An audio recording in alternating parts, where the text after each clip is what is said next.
지난주 우리는 예배소 교회에 대한 편지를 우리가 함께 나누었습니다. 예수님께서 예배소 교회를 통해서 나타나신 모습은 교회 사이를 다니시는 모습이었고, 지금 이 시간에도 변함없이 교회를 통해서 말씀하시고 다스리는 주님이심을 우리는 알 수 있습니다. 주를 위한 모든 수고와 그 행위들을 다 알고 계셨고요, 거짓 사도들에 대한 그 비진리를 가려내고 진리를 수호하고 그러는데 뛰어났지만, 그러나 처음 사랑을 잊어버려서 처음 행위를 가지라는 예수님의 책망과 그리고 칭찬을 함께 받습니다. 처음 행위를 가져야 하기 때문에 어디서 떨어졌는지 생각하고 회개해서 돌이켜서 처음 사랑과 진리를 회복하고 이기는 자에게 하나님의 약속된 나라에서의 영원히 누리는 생명나무의 과실을 주어 영생의 축복으로 인도한다라고 말씀하셨습니다. 요한계시록이 쓰인 목적이 극심한 박해로 그 당시에 핍박받고 있던 그리스도인들과 교회에 대해서 그 고난을 잘 이겨내고 영광스러운 미래를 보여줌으로 인해서 인내로 승리하게 하기 위해서 쓰여졌습니다. 이 같은 목적은 지금 오늘을 살고 있고 내일을 사는 우리 모든 그리스도인들에게도 동일하고 고난과 핍박을 이겨내고 신앙을 지키라고 말씀하고 있는 것입니다. 일격교회는 그 당시에 역사적으로 실제로 존재했던 교회들이요, 대표성을 갖고 또 주님의 재림 때까지 앞으로 오고 오는 모든 세대의 교회의 유형을 보여주고 있는 것입니다. 오늘 서머나 교회는 에베소에서 조금 북쪽으로 위치해 있습니다. 현재 터키의 3대 도시 하면 이스탄불, 앙카라 그리고 이즈미르가 있는데, 이 서머나는 이즈미르입니다. 이 뭐라고 하는 이 영어의 단어의 이 뭐는 이 유황, 몰약, 쓰다 이런 뜻을 갖고 있는데, 이 서머나 교회의 그 상황을 이야기해주고 있는 것이에요. 서머나가 있는 그 도시 이즈미르, 지금 현재는 이즈미르지만 과학이나 의술이 발달해 있고 향료 수출이라든가 이 정치 경제 문화 그리고 도시 자체가 아주 부유했어요. 왜냐하면 그곳에 가장 소아시아의 오래된 황제 숭배의 봉 중심지가 거기였어요. 그래서 정치와 결탁해서 이곳 사람들이 신전에 종사하고 또 연결되어 있기 때문에 도시 자체가 그렇게 부유할 수밖에 없었어요. 그러나 한편으로 그리스도인들 그리고 교회는 굉장히 가난하고 순교가 있고 그러한 고통 가운데 있었던 그 상황입니다. 예수님이 이 교회에 나타나신 모습은요, 우주를 창조하시고 역사를 주관하시고 계시면서 태초와 그리고 종말에도 심판할 주권자라는 것을 보여주고 있는 것이에요. 그렇기 때문에 우리 삶의 시작과 끝을 알고 잘 살아야 하고 그리고 잘 마치는 삶이 되어야 하는 줄 믿습니다. 예수님을 믿고요, 시작된 우리의 삶, 지금의 현재의 우리의 삶도 살펴보고 그리고 우리가 주님께 충성하는 그런 시간 되기를 원합니다. 8절에 보면 서머나 교회 사자에게 편지하라. 처음이며 마지막이요 죽었다가 살아나신 이가 이르시되. 요한계시록의 주제가 한 서너 가지가 있어요. 그렇지만 전능하신 주님의 다스림이라고 제가 지난주에 이야기했습니다. 서머나 교회에 보여주신 예수님의 모습, 처음과 마지막, 그리고 처음 시작과 나중, 시작과 끝이 된다라고 얘기하고 있어요. 헬라어 첫 알파벳에 알파 그리고 마지막 단어가 오메가인데, 이 성경에 우리가 창세기에 처음 시작이 있었듯이 요한계시록의 끝에 이 끝이 있다는 것을 알려주고 있어요. 세상에 이렇게 끝이 있듯이 개인의 삶에도 끝이 있는 것입니다. 계시록 1장 8절에는 주 하나님이 이르시되 나는 알파와 오메가라. 이제도 있었고 전에도 있었고 장차 올 자요 전능한 자라 하시더라. 1장 18절에는 곧 살아있는 자라. 내가 전에 죽었었노라. 볼지어다 이제 세세토록 살아있어 사망과 음부의 열쇠를 가졌노니, 이렇게 말씀하고 있어요. 그래서 우리가 아는 하나님 예수님은 모든 것의 시작과 마침이 되십니다. 전능하신 주님의 다스림 가운데 살고 있는 저와 여러분 참 복된 사람들입니다.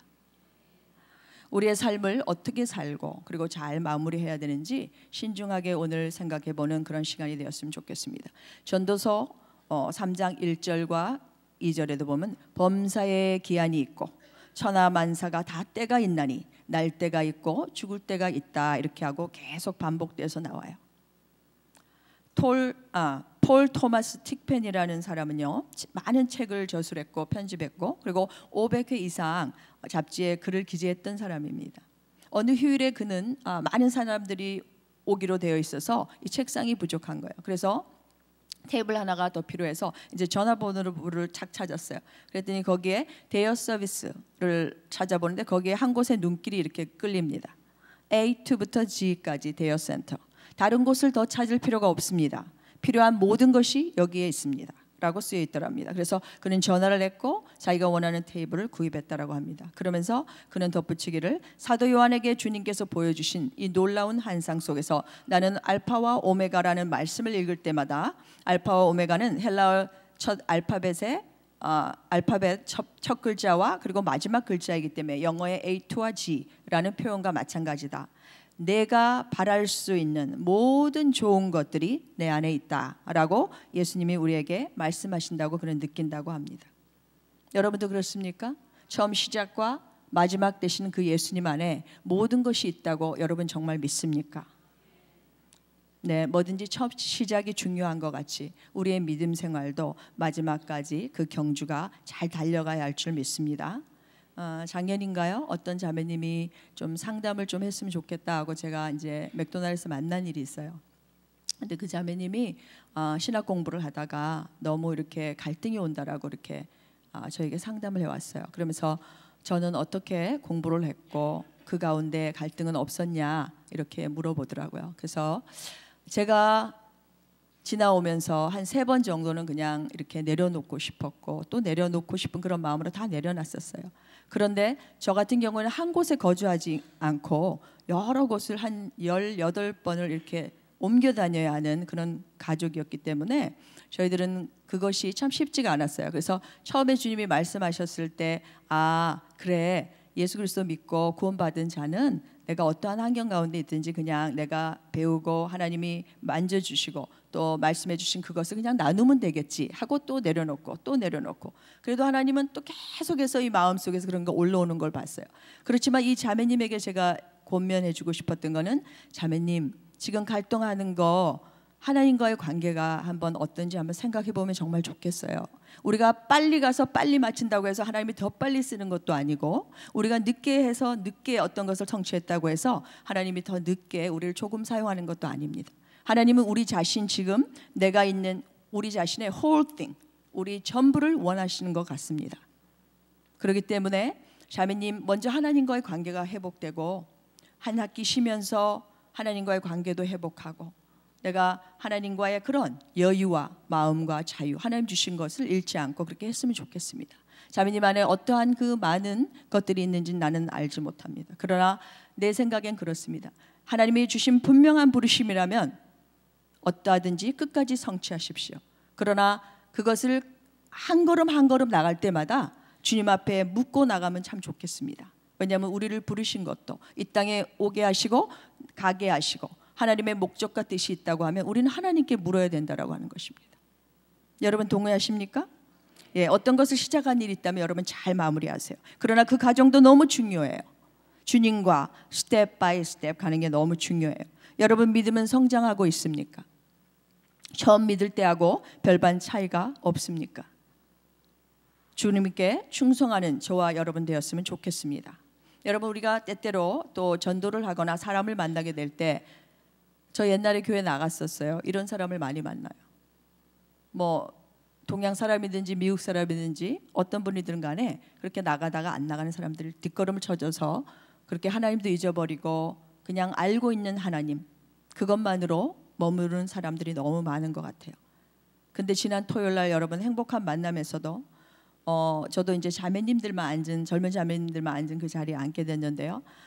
초대를 한 사람이나 초대에 응해서 온 사람이나 너무 좋다라고 이런 얘기를 하면서 그 초대를 받아서 온 자매가 이럴 줄 알았으면 나도 남편을 데리고 올 걸 하면서 맛있는 그 음식을 먹으면서 이제 수저가 잘 안 떠지는 모양이에요. 집에 두고 온 남편 때문에. 왜냐하면 이 맛있는 음식 또 이렇게 자신들을 위해서 이렇게 준비해 준 그 자리가 너무 좋아서 그래서 바라기는 그 자매가 정말 순회 소속되고 또 나가서는 교회에 하나님 앞에 예배드리는 그런 지속적인 그리스도인의 삶이 되기를 정말 마음으로 바라고 그 자매를 축복하고 기도했습니다.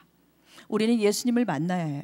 만나면 예수님 앞에 충성하게 되어 있습니다.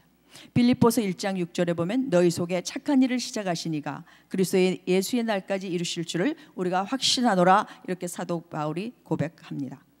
우리 속에 선한 일을 시작하신 그 예수님, 우리가 반드시 마치겠다는 그 선언은 처음과 마지막이 되기 때문에 가능한 것입니다.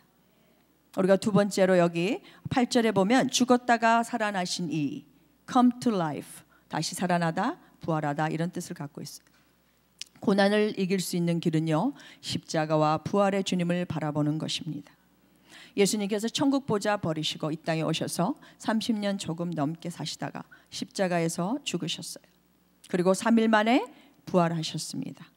이번 주가 우리가 고난주간 특별 기도회로 하고 있고 돌아오는 주일 27일은 부활 주일입니다. 예수님의 죽으심 그리고 부활을 깊이 생각하면서 우리 자신의 지금 현재의 신앙 상태를 잘 점검해보고 하나님의 사랑과 예수님의 은혜를 깊이 묵상하는 그런 시간들이 되었으면 좋겠습니다. 예수님 우리의 문제를 해결해 주시고 정말 다시 부활하셔서 모든 잠자는 자들의 부활의 첫 열매가 되셨어요. 그래서 우리가 이 땅 가운데 어떤 힘들고 어려운 일이 있더라도 우리는 그 부활에 하신 예수님을 바라보며 소망 가운데 나아갈 수 있는 줄 믿습니다. 예수님은요 죽기까지 순종하셨어요. 나의 원대로 마시고 아버지의 뜻대로 이루어지기를 원하기를 소원하셨고 하나님 아버지께 충성하셨습니다. 여러분, 고난 없는 십자가는 없습니다. 그리고 십자가 없는 부활도 없어요. 요한복음 12장 24절 보면 내가 진실로 진실로 너희에게 이르노니 한 알의 밀이 땅에 떨어져 죽지 아니하면 한 알 그대로 있고 죽으면 많은 열매를 맺느니라. 여러분, 이 부활이 있기 때문에 우리가 이 땅에 살면서 시시때로 다가오는 우리의 모든 어려움들을 부활의 소망 가운데 다시 한번 힘차게 나아갈 수 있는 것입니다.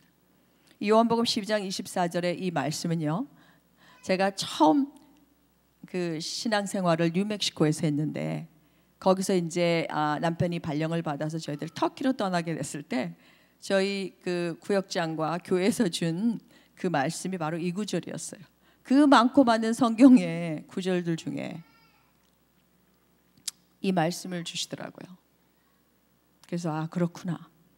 내가 죽어져야 열매가 맺혀진다.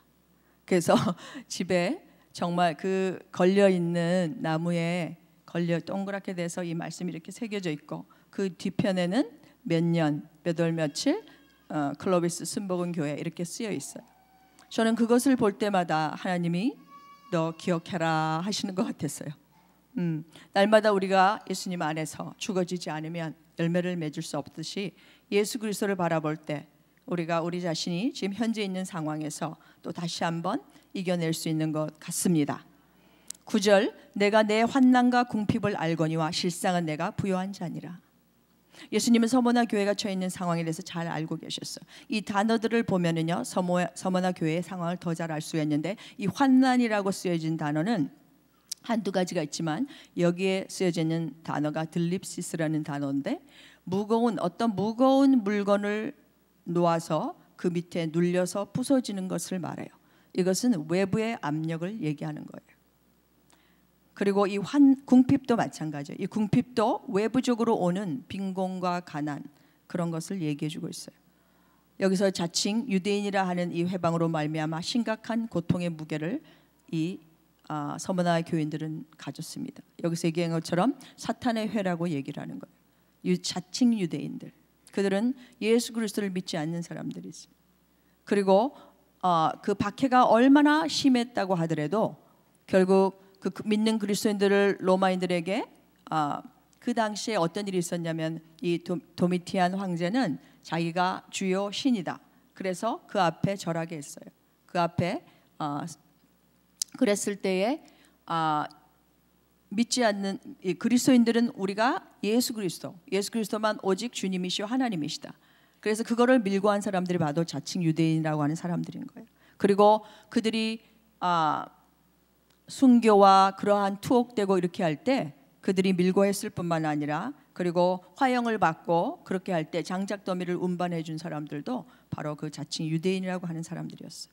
오히려 그 핍박으로 더 힘들고 힘들었던 거예요. 그리고 사회적으로 이 그리스도인들은 이 하급 신분들로 처리가 되고 또 이방 폭도들에게 의해서 약탈당하고 그리고 투옥되고 그렇게 여러 가지 힘든 일이 있었습니다. 그래서 도메티안 황제 때 자신이 주요 신이다라고 말했을 때 이 반대하는 기독교인들을 황제 숭배 거부로 투옥, 고난 그리고 사회의 지위를 박탈하고 가산을 몰수하고 그렇게 처형되고 심한 고문을 당하고 그러한 엄청난 핍박을 겪었던 것입니다. 그렇지만 우리 그리스도인들은 오직 예수 그리스도가 한 분만이 주요 우리의 하나님이신 줄 믿습니다. 서머나 교회는 특히요 이 폴리캅 여러분 들어보셨죠? 그 서머나 교회의 감독으로 있었던 분이 폴리캅이에요. 근데 그분이 사도 요한의 제자라고 하죠. 그는 이렇게 예수를 한 번만 부인해라. 그러면 너를 놓아주겠다 했을 때 그는 자기가 86년간 예수님께서 나를 한 번도 부인하지 아니하거늘 내가 어떻게 부인하랴 하고 화형을 받습니다. 저도 터키에 2년에 살았기 때문에 이 이즈미르 갔을 때 여기 교회 안에 보면 들어가서 왼쪽에 그 천장 쪽에 보면 이런 벽화에 그려져 있어요. 손발이 뒤에 묶여 있고 이렇게 장작 더미 위에 이렇게 불로 이렇게 있고 그러한 모습이 그려져 있습니다. 이 서머나 교회에 예수 그리스도께 대한 그 말씀을 지키고 하나님의 계명을 지키고 정말 충성하고 봉사했던 그들의 삶은 정말 궁핍하고 정말 가난하고 그랬지만 예수님께서 너희는 참 부자다. 영적으로 부요한 자들이다. 그렇게 칭찬하고 위로하시는 것입니다.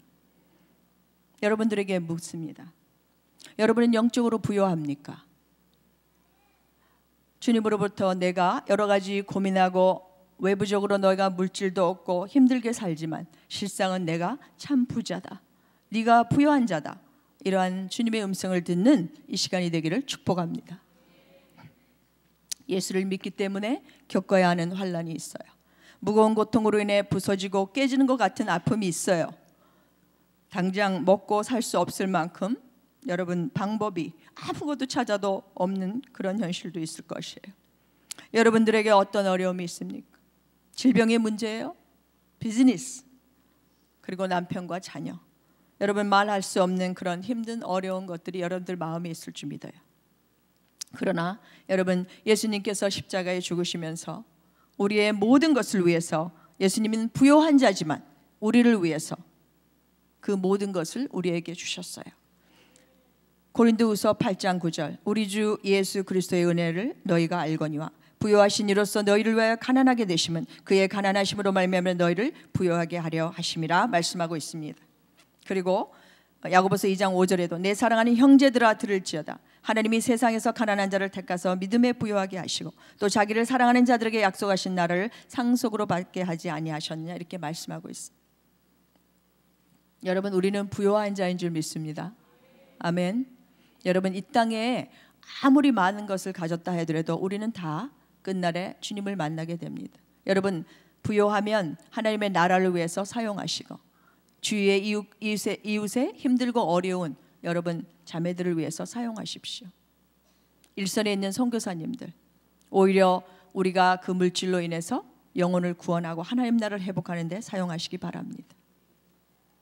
여러분 아무것도 가지고 있지 않다고 해서 여러분 불평하고 원망하는 것이 아니라 하나님 앞에 나가십시오. 하나님께는 그 모든 것이 다 있습니다. 처음과 마지막 되신 그 주님 안에 구하시기 바랍니다. 10절에 보면 10일 동안 시험을 받게 된다고 했어요. 다니엘도 1장 12절에 보면 청하오니 당신의 종들을 열흘 동안 시험하여 채식을 주어 먹게 하고 물을 주어 마시게 하십시오. 이렇게 얘기했는데 여기에서 서머나 교회에 있는 그 시험의 기간 어떤 학자들은 10일 어떤 학자는 1일을 1년을 쳐서 뭐 그렇게 한다고 해서 10년 사실 로마의 밖에도 10대 황제까지 그렇게 있었어요. 그러나 여기에서는 시험이 짧게 정해져 있는 기간이라고 이렇게 얘기해 줬어요. 정해진 기간이 있다라는 것이 시험이 마냥 있는 것이 아니라는 것입니다. 그러므로 예수님께서도 그렇게 말씀하셨잖아요. 장차 네가 10일 동안 고난을 받을 것이다. 그러나 죽도록 충성하라. 두려워하지 말라. 죽도록 충성하라. 그렇게 말씀하고 있는 것입니다. 로마서 8장 16절에 18절에 보면요. 성령이 친히 우리의 영과 더불어 우리가 하나님의 자녀인 것을 증언하시나니 자녀이면 또한 상속자 곧 하나님의 상속자요 그리스도와 함께한 상속자니 우리가 그와 함께 영광을 받기 위하여 고난도 받아야 할 것이니라. 생각건대 현재의 고난은 장차 우리에게 나타날 영광과 비교할 수 없도다. 이렇게 말씀하고 있습니다. 터툴리안은 순교자들의 피는 곧 교회의 씨앗이다 그렇게 말했어요. 초대교회뿐만 아니라 우리 한국교회도 순교자들의 피가 흘렸기 때문에 오늘날 저와 여러분 예수 믿고 많은 그리스도인의 열매를 맺은 것입니다. 우리나라도 일제 침략으로 해서 36년 동안 많은 압제를 받았을 때에 젊은이들은 징역 가고 언어의 말살로 여러분들 이렇게 연세가 지긋하신 분들은 이름들도 일제 이름으로 다 바꿨었죠. 일본어로. 그랬을 때 신사참배도 강요했고 그럴 때 주길철 목사님 같은 분은 순교하기까지 예수님을 믿는 신앙을 굳게 붙잡았습니다. 우리 한국에도 영국인 선교사님 로버트 토마스 선교사님은 1866년 9월에 27살의 젊은 나이로 대동강 한사장 백사장에서 순교의 피가 뿌려집니다. 그는요 그 안에 들어와서 사역도 못했어요. 셔머너 그가 타고 왔던 셔머너에 불이 났고 그가 불이 나기 때문에 가지고 온 성경책들을 바다에 막 던졌어요. 그랬을 때 사람들이 그것을 건져가지고요 그게 뭔지 모르니까 뭐 했냐면 집안에 이렇게 도배를 했어요. 이렇게. 근데 도배를 했는데 그것을 이렇게 보면서 매일 이렇게 보니까 그걸 보고 구원받은 사람도 있고요. 그가 불타는 배에서 성경책을 던졌을 뿐만 아니라 죽기 직전에 자기를 죽이려고 칼을 잡은 그 당시에 평양감사 부교로 있었던 박충곤 그에게 작은 보따리를 내밀면서 토마스 선교사님 이렇게 얘기합니다. 하나님은 당신을 사랑하십니다. 그리고 무릎을 꿇고 하나님 이 사람은 자기가 하는 일을 모르니 용서하여 주옵소서. 이 일로 조선 땅에 뿌린 복음이 열매로 맺게 하여 주옵소서 하고 그는 순교합니다. 그가 죽은 지 33년이 지난 1899년 선교사를 죽였던 박충건은 그 당시에 와 있던 마페 선교사님을 찾아가고요. 그리고 토마스 선교사가 준 그 보따리에서 그 성경책을 읽다가 이 사람이 마음이 찔려서 어떻게 할까 하고 이 마페 선교사님을 찾아온 거예요. 그래서 마페 선교사님이 그 토마스 선교사님 얘기를 듣고 토마스 선교사님을 보셨습니까 하고 눈물을 흘립니다. 그럴 때 이 박충고는 그렇게 얘기해요. 그 사람을 내가 죽였다고. 그러니까 그렇게 얘기하는 거예요. 걱정하지 말라고. 당신도 예수 믿고 사람들에게 예수를 전하면 된다라고 얘기했습니다. 이렇게 토마스 선교사님은 죽음에서조차 두려워하지 않고 그가 뿌렸던 그 순교의 피, 그 성경은 살아서 조선의 교회가 정말 교회가 세워지는데 초석이 되었던 것입니다. 여러분 또 저도 한 3년 전에 나가봤는데 이 서울 양화진에 가면 선교사님들의 무덤이 있어요. 자신의 고국을 떠나서 동양의 아주 작은 나라 조선이라는 나라에 와서 정말 흰 두루마기를 입고 정말 머리에 상투와 갓을 쓰고 이상한 팔자걸음을 걷는 그런 조선의 나라에 와서 복음을 전하고 마지막 자신의 호흡 다하는 그날 목숨 다하는 날까지 한국을 사랑하고 한국 사람들을 위해서 정말 희생하고 정말 그곳에 묻힌 그 선교사님들이 계셨기 때문에 그 순교의 피, 그 복음의 씨앗이 오늘날 많은 그리스도인들로 열매 맺게 한 줄 믿습니다. 마태복음 10장 28절에 보면 몸은 죽여도 영혼은 능히 죽이지 못하는 자들을 두려워하지 말고 오직 몸과 영혼을 능히 지옥에 멸시하는 자를 두려워하라 말씀합니다. 여러분 계시록 12장 11절에 또 여러 형제가 어린 양의 피와 자기의 증거하는 말을 인하여 저를 이기었으니 그들은 죽기까지 자기 생명을 아끼지 아니하였도다 이렇게 말씀하고 있어요. 여러분 힘들고 어려운 고난이 올 때 우리가 이길 수 있는 것은 십자가와 부활을 바라보는 것입니다. 10절 내가 죽도록 충성하라 그리하면 내가 생명의 관을 내게 주리라. 우리가 충성할 때 시험을 이기고 승리할 수 있습니다. 서문화 교회에 대하여 예수님을 말씀하셨어요. 장차 고난을 받을 것이지만 그 고난 중에도 너희가 믿음이 변하지 않고 죽도록 충성하라 이렇게 말씀하고 있는 것입니다. 핍박이 오면 그런 것이 정말 우리에게 견디기 힘들지만 그러나 하나님께서는 이기는 자에게 정말 둘째 사망의 해를 받지 않을 것이라고 말했어요. 우리 믿는 자들은 둘째 사망의 해를 받지 않습니다. 이 충성이라고 하는 단어는 faithfulness예요. 나라나 조직 지도자들을 위해서 거역하지 않고 몸을 바쳐 순종한다는 뜻입니다. 충성은 여러분 갈라디아서 5장 22절 23절에 나와 있는 성령의 열매 중에 하나예요. 그리고 하나님은 모세에게도 충성된 자라고 민수기 12장 7절에 말씀하셨고, 또 다니엘도 6장 4절에 보면 충성되어 그가 바벨론의 포로에 가 있을지언정 하나님에 대한 그 믿음과 그런 충정을 버리지 않았던 것입니다. 또 예수님께서도 히브리서 3장 2절이나 6절에 보면 하나님의 집 맡은 아들로 충성하였다 이렇게 말씀하고 있어요.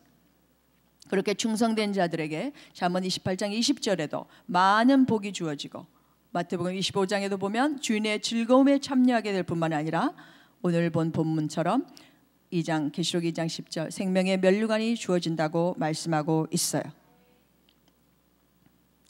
유태계의 그 루마니아 목사로서 리처드 범프랜드 목사님, 루마니아 공산치하와 나치가 점령했을 때 투옥되고, 그리고 1948년 루마니아 공산치하에서도 복음을 전하다가 투옥돼서 한 14년간 그렇게 고문당하면서 옥에 있다가 나중에 나와서 1988년에요 그가 고문당한 그 자리들을 미 상원의원에서 증언하며 보여줍니다. 그러다가 공산세계에서 복음을 전하다가 2001년에 소천하십니다. 그가 옥중에서 성경을 읽으면서 이 두려워하지 말라라는 말씀을 세워보니까 365번이나 되었다라고 이야기합니다. 우리가 하루에 한 번씩 두려워하지 말아야 할 것은 인간이 얼마나 두려움에 빠지기 쉬운 존재라는 것을 하나님께서 잘 아셨던 것 같아요. 그래서 매일같이 권면해 주시는 말씀입니다. 주님은 환난과 두려움이 와도 내가 처음과 나중이니 내가 함께하고 있으니 투옥을 당하고 시험을 당하고 환난을 받더라도 두려워하지 말고 믿음을 끝까지 이기고 충성하라고 말씀하고 있습니다. 우리가 고난을 이겨내는 방법은 충성하는 것입니다. 열심히 충성하게 될 때 우리에게 다가온 이 두려움 그리고 고난을 이겨낼 수 있는 줄 믿습니다. 주님께 충성하십시오. 요한복음 16장 33절 이것을 너희에게 이르는 것은 너희로 내 안에서 평안을 누리게 하려 함이라. 세상에서는 너희가 환난을 당하나 담대하라. 내가 세상을 이겨노라 이렇게 말씀하고 있어요. 죽도록 충성하면 생명의 면류관을 주시겠다고 하셨습니다. 이 면류관 고대 그 올림픽 경기나 이렇게 경기에서 완주하고 승리한 자에게 씌워주는 관이었어요. 그리고 전쟁에 나가서도 승리하고 돌아온 자에게 씌워주는 이 월계관 관이었습니다. 그리스도인의 삶의 경주도 이와 마찬가지입니다. 우리의 결승선, 결승전 그리고 목표점, 우리가 처음 시작했듯이 그 결승전과 그 목표가 있어요. 바로 예수 그리스도입니다. 그 환난을 이기는 자만이 둘째 사망의 해를 받지 않는다고 하셨어요. 그리고 여기에 주어지는 상급은 성경에서 많은 곳에 나와 있어요. 생명의 면류관, 믿음을 끝까지 포기하지 않고 끝까지 달려간 의의 면류관, 썩지 않는 면류관, 영광의 면류관과 기쁨의 면류관, 금면류관, 영화로운 면류관 등 여러 가지 상급이 있다라는 것이. 제가 어떤 분에게 이렇게 카톡으로 그 시를 받았는데 여러분과 함께 나누기를 원해요. 내 인생에 폭풍이 있었기에 주님 품으로 돌아갈 수 있었으며 가끔 십자가를 지게 해주셨기에 주님의 마음을 배울 수 있었음에 감사드립니다. 나를 사랑해 준 사람에게 감사하고 나를 공격해 준 사람에게도 감사합니다. 그래서 나를 더 너그러운 사람으로 만드셨습니다. 때때로 가시를 주셔서 잠든 영혼을 깨워주셨고 한숨과 눈물도 주셨지만 그것 때문에 진정한 행복이 무엇인가도 배웠습니다. 이게 길지만 제가 줄였습니다. 그리고 맨 마지막에 오늘도 주님의 십자가 사랑하게 하소서 이렇게 나왔더라고요. 말씀을 정리합니다. 예수님은 모든 것의 시작과 마침이 되십니다. 그 안에 모든 것이 다 있습니다. 고난을 이길 수 있는 것은 십자가와 부활의 주님을 바라보는 것입니다. 여러분 힘들고 어려워도 주님께서 그 모든 어려움을 길을 간 우리 예수님만 못지 않습니다. 그래서 예수님은 자기를 바라보라 그렇게 말씀하고 있는 것이에요. 그리고 충성할 때 시험을 이기고 우리가 승리할 수 있는 줄 믿습니다. 요한계시록 20장 6절에 보니까 이 첫째 부활에 참여하는 자들은 복이 있고 거룩하도다. 둘째 사망이 그들을 다스리는 권세가 없다라고 말씀하고 있습니다. 이기는 자는 생명의 면류관을 받고 둘째 사망의 해를 받지 않는다는 하나님의 약속의 말씀입니다. 오늘 이 말씀을 가지고 여러분들과 진심으로 하나님 앞에 나가며 기도하길 원합니다. 기도하시겠습니다.